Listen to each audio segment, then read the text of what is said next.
Today we'll talk about how can you disable matches notifications on your SweetMeet app. We're going to figure out the solution or know how you can do that on your app. So you just follow this ways, then it's going to work with you. All you have to do, you just go here, you go above this sign, click on it. So then it's going to show for you a list like this here.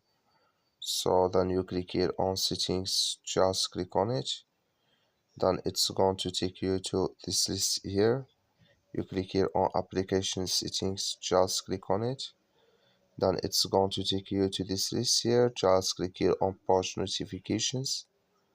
So then you come to next step here, you come here to matches, click in this sign or this color. Like you see color, it's gone, that's mean here matches notifications disable with us now. That's all you have to do. That's all. I wish you I get it. Thank you for watching. Don't forget to support us by liking and subscribe.